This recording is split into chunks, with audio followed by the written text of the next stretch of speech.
Salut à tous, mon nom est Ulrich Koussevet. Nous revoilà dans une nouvelle vidéo. Pour ceux qui ne me connaissent pas, I am Army Man, US Army Reserve like a 68 Delta Operating Room Specialist. Aujourd'hui, nous allons parler de ce que c'est que le OPAT Score. O-P-A-T. OPAT Score, Occupational Physical Assessment Test, qui est le premier test physique que vous allez faire quand vous voulez joindre l'armée américaine.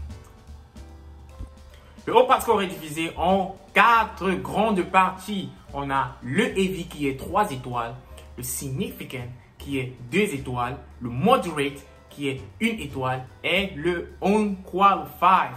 Quand vous êtes Unqualified, ça veut dire qu'avant même que vous ne passiez votre test de ASVAB, vous ne pouvez pas joindre l'US Army parce que vous avez échoué votre OPAT Score.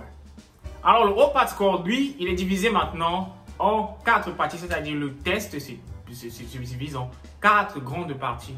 On a le Standing Power Throw. Vous avez un medical ball qui pèse environ 10 ou 15 pounds que vous devez éjecter vers l'avant. Là, on détermine votre capacité avec les bras et votre dos. Le deuxième, c'est le Standing Long Jump. C'est-à-dire, vous êtes placé debout et vous devez sauter à une certaine distance. Et là, en fonction de votre âge et en fonction de votre sexe, on va déterminer votre score. Le troisième, c'est le Strength Deadlift. C'est-à-dire, vous allez lifter une charge et on va déterminer. Et on va bien sûr déterminer quel niveau de poids est-ce que vous pouvez soulever. Et le final, c'est la 4e étape qui est le Internal Aerobic Run. Je vous assure, j'ai fait ce test et ce qui a été vraiment le plus difficile pour moi, c'était le Interval Aerobic Test. C'est-à-dire, on a 2 plots qu'on place comme ça. Et vous devez courir d'un plot à l'autre quand vous entendez un bip. C'est-à-dire, votre recruteur va mettre un son qui va déterminer où est-ce que vous devez courir. C'est-à-dire, vous vous déplacez d'un plot à l'autre en attendant le bip. C'est-à-dire, vous courez, vous arrêtez là, vous entendez pip.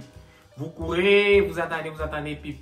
Et maintenant, ce qui est difficile, c'est que au fur et à mesure que vous allez courir dans ces intervalles, le son du bip va être plus rapide. C'est-à-dire, si à votre premier tour, c'était un peu lent, le deuxième tour, ça sera plus rapide. Et ainsi de suite, et ainsi de suite. Là, on essaie d'établir quelle est votre capacité pulmonaire. Comment est-ce que vous pouvez gérer le stress? Comment est-ce que vous pouvez courir sur une certaine distance? Alors, merci d'avoir regardé la vidéo et toutes les parties du OPAT Score, c'est-à-dire pour que vous ayez une certaine appréhension de ce test avant que vous ne puissiez rencontrer votre recruteur. Les liens des différentes vidéos du OPAT Test seront dans la description de la vidéo. Alors, merci de vous abonner, partager, liker et on se voit pour notre prochaine vidéo.